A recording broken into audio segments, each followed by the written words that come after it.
Hello दोस्तों, नमस्कार।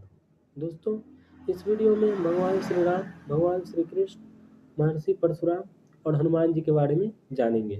साथ ही माँ सीता, राधा रुक्मणी जी के भी बारे में जानेंगे, उनके स्टोरी को समझेंगे और कैरेक्टर को एक्सप्लेन करेंगे। तो चलिए वीडियो को शुरू करते हैं। दोस्तों, भगवान श्री राम जो थे वो मर्यादा पुरुषोत्तम के नाम से जाने जाते हैं। मर्यादा कहने का अर्थ है समाज के नियमों के बंधन में बंधे रहना, और पुरुषोत्तम कहने का अर्थ है पुरुषों में सबसे उत्तम व्यवहार या सबसे उत्तम जो ट्रीटमेंट होती है वह। तो श्री राम जो थे वो परंपरा और संस्कृति के रक्षक थे।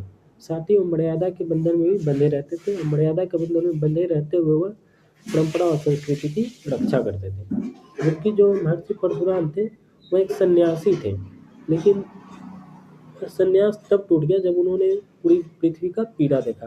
पृथ्वी का पीड़ा देखने के कारण उन्होंने संन्यास छोड़ा, और वह परंपरा और संस्कृति की रक्षक अपने बाहुबल से करने लगे।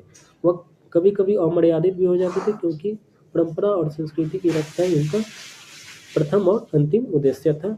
मर्यादा में रहना उन्होंने कभी स्वीकार नहीं किया कि मर्यादा में रहते हुए हम परंपरा और संस्कृति को बेच दिए किसी को हाथ या छोड़ दे किसी के भरोसे। उन्होंने हमेशा अपने बाहुबल को चुना, और बाहुबल के होते हुए उन्होंने परंपरा और संस्कृति की रक्षा की। वह जाति से ब्राह्मण थे, लेकिन कर्म से उन्हें क्षत्रिय माना जाता है, क्योंकि उनके अंदर क्षत्रिय वाला भी बुद्धि था। एक क्षेत्र को कैसे संरक्षित किया जाए वह बुद्धि उनके पास था। साथ ही जमीन से कैसे जोड़ना है यह भी उनको सिखाया था उनके गुरु ने, उनके पिता ने और उनकी माता ने। इसलिए उनके कहा जाता है कि भगवान परशुराम जो थे वह ब्राह्मण भी थे, क्षत्रिय भी थे और भूमियार भी थे। उन्होंने ही भूमियार जाति की नींव रखी थी।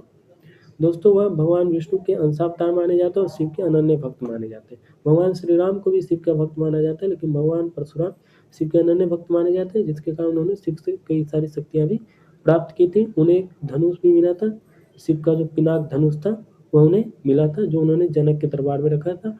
और माँ सीता उसे बचपन में उससे खेला करती थी, जबकि बड़े बड़े राक्षस उसे उठा भी नहीं पाते थे। अब भगवान श्री राम ने इसी धनुष को भंग करके, तोड़ के इस पर प्रत्यंजन चढ़ाया और उससे तोड़ा और माँ सीता से विवाह किया। दोस्तों, माँ सीता के पास अनन्य शक्ति थी, वह जमीन से जुड़ना जानती थी। और दोस्तों, अब बात करते हैं भगवान हनुमान की। दोस्तों, भगवान हनुमान जो थे वह राम जी के भक्त और शिव के अंशावतार थे। उनके पास भी अनन्य शक्ति थी, लेकिन उन्होंने कभी मर्यादा पुरुषोत्तम का हाथ नहीं छोड़ा, जिस कारण उन्होंने शक्ति का सही तरीके से प्रयोग किया, और शक्ति का कभी दुरुपयोग तो नहीं किया, और साथ ही प्रयोग भी अच्छे तरीके से किया। दोस्तों, अब बात करते हैं भगवान श्री कृष्ण की। भगवान श्री कृष्ण भगवान विष्णु के सर्वोच्च अवतार माने जाते, क्योंकि वह 16 कला से युक्त थे। 16 कला कहने का अर्थ है दोस्तों कि प्रकृति के सभी नियमों कानून को जानते हुए वह उसका प्रयोग करते थे, चाहे सकारात्मक तरीके से या नकारात्मक तरीके से। परिणाम हमेशा सकारात्मक ही वह देते थे।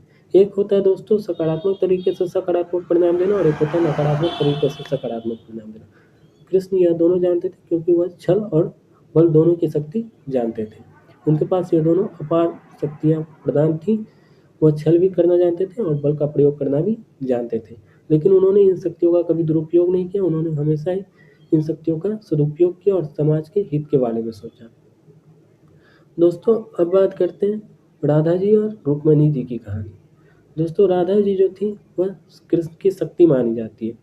कहा जाता है कि कृष्ण काली का पुरुष स्वरूप है और राधा जी महादेव के स्त्री स्वरूप। वह भगवान श्री कृष्ण जो थे वह काली की तरह काल के समान थे, और उन्होंने महाभारत में इस चीज़ का परिचय भी दिया था। उन्होंने अर्जुन को अपना माध्यम बनाया, और उनके जरिए, पांडवों के जरिए उन्होंने कौरवों का पूरा विनाश किया और कई सारे राक्षसों का वध किया, जैसे माँ काली किया करती है। और महादेव काली जी से अनंत प्रेम करते थे, जैसे कि राधा जी ने कृष्ण से किया। राधा जी का झुकाव हमेशा कृष्ण जी के लिए रहता था। उन्होंने कभी मर्यादा नहीं तोड़ा, कभी समाज के बंधनों को नहीं छोड़ा, लेकिन वह कृष्ण से सदैव प्रेम करती रहती थी।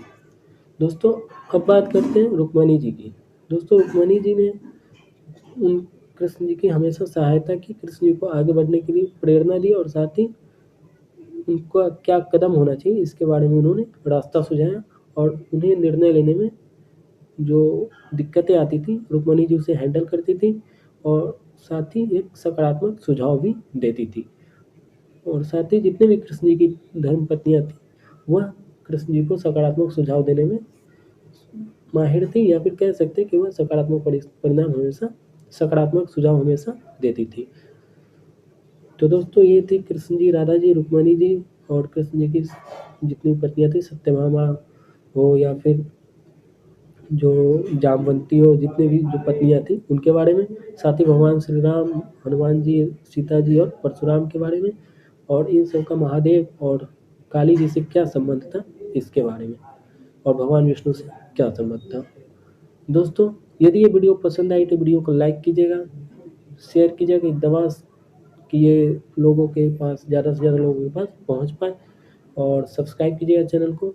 जय हिंद।